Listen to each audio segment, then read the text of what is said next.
Not gonna lie, I kinda prefer this cover over hearing Rie Kitagawa for the umpteenth time.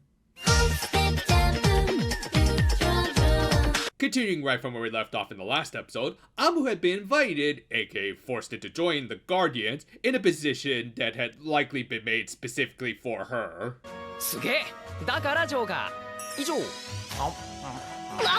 Hey, come on, not everyone automatically thinks P5 was the best of the franchise. For me personally, it was P3 FES. I didn't really get into the remake. Still, like the Phantom Thief, Amu is going to be assigned some special missions that she never asked for. And again, I feel like I have to point out how these guys are actually kind of jerks and manipulators. Granted, Tadase just might have some uncontrollable shonen protag riz to him, but still. Still, they did believe in her enough to entrust her with protecting the Humpty Lock, and yeah, 3 guesses as to what the key is called. They also gave her a convenient little carrying case for a Shugo Kyara because, like most magical girl anime, they're about as dull as a slap to the face with their product placement.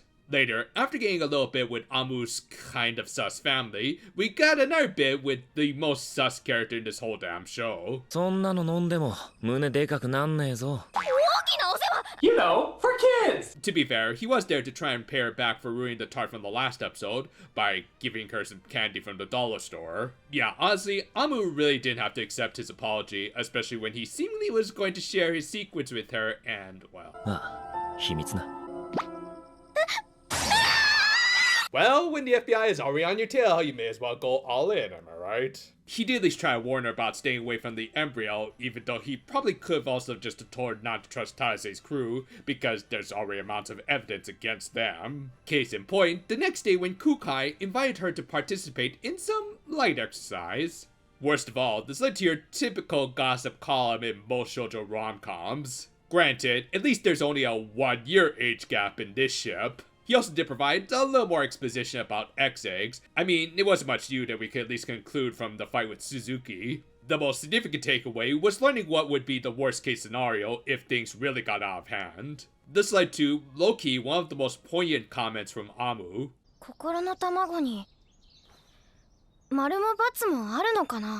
Good. Bad. I'm the guy with the gun.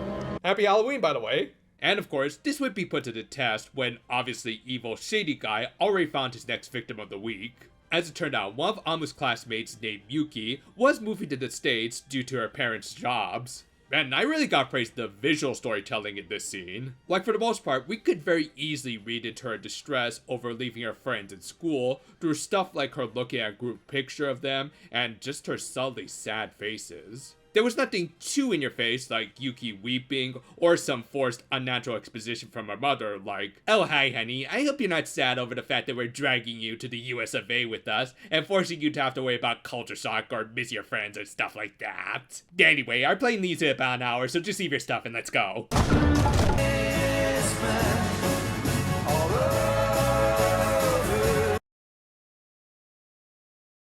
But yeah, the mother only really said stuff like how Yuki was a smart girl who could very easily adjust to a new environment and language, which, yeah, I said it wasn't forced, I didn't say it wasn't heavy. Then Yuki's conflict would cleverly parallel with Amu's, as both girls weren't exactly all that excited about all the sudden changes in their lives that were being forced onto them by others. Granted, Yuki's parents were a little more justified with the move because job security can be an unpredictable bitch at times, while Amu was dealing with a group of busybodies. That said, Yuki's anguish was nothing to sneeze at, as along with the obvious moving away concerns, her friends were unknowingly piling on the pressure like her mom with their expectations of her. Frankly, I don't think the suspicious dude had to do much of anything to have her crash out like a local after getting their credit card bill.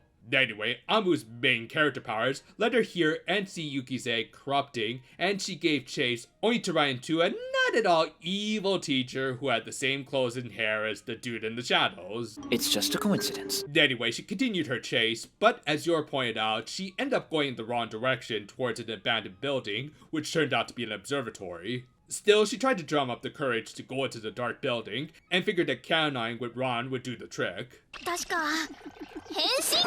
Yeah, sorry Amu, but Oz's love combo isn't actually canon. But yeah, as Miki pointed out, on top of being in the wrong genre, Amu had too many doubts in her heart that were getting in the way. This of course were related to the aforementioned sudden changes in her life that was forcing her to adjust her established personality in ways she wasn't ready for. It was understandably stressful, and really, we've all kind of gone through phases like this. That said, and while a lot of it was because of forces beyond her control, i.e. the Guardians, change is inevitable, and sometimes we just have to adjust, and we might even find things that we quickly come to appreciate. For instance, an abandoned observatory that conveniently had its electricity turned on. We check back with her in a sec, but first, the Guardians had to prove that they weren't just a bunch of gaslighting jerks by tracking down Yuki, who was confronted by her literal inner demons as her egg hatched into an ex-character, which was, baby Hanzawa-san. Seriously, this is my favorite Detective Conan spin-off that I think a lot more people should check out. But yeah, the obvious main gimmick of these monsters of the week were to become the embodiments, or personas, that the person didn't want to become, which yeah, again, I'm more to P3, but I will acknowledge the other games stand out more. Hell, here's a bunch of kids trying to detain the Black Shadow monster.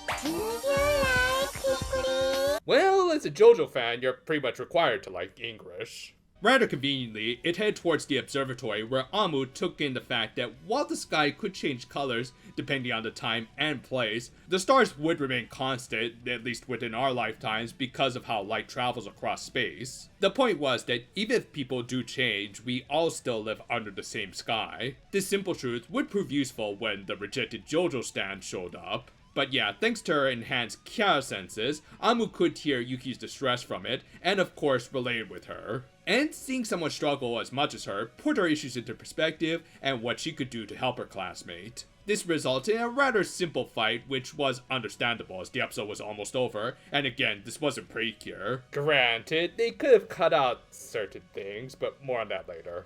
In any case, she purified the ex-character, who turned into a flight attendant because same skies and all that. I don't think it directly ties in with Yuki unless she wants to become a stewardess, but whatever, she retreated back in her egg as it wasn't quite her time yet. And while she did have much of a talk with the ex-character, Amu did have a good speech waiting for Yuki about how accepting change can be tough, but some things, like disguise, will remain a constant, so we just have to kind of roll with the punches, even if they seem unfair at times. Anyway, they made it back in time for class, where they met their new homeroom teacher, Nikaido, who again, I'm sure is a totally trustworthy dude, and the episode ended with some guy at the observatory saying that their story was just beginning. But yeah, this is a pretty solid first battle episode of the series.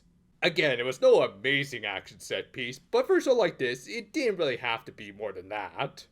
And it's a little more excusable when there's a lot of good character and world building, for the most part. With this being the fourth episode of the series, most of the exposition and establishment has been done, and thus the train wheels did need to come off. And for the most part, I think this episode succeeded as their first proper Monster of the Week conflict. Yes, there was Suzuki, but that was more of a tutorial battle, plus that kid was more of a punchline than anything.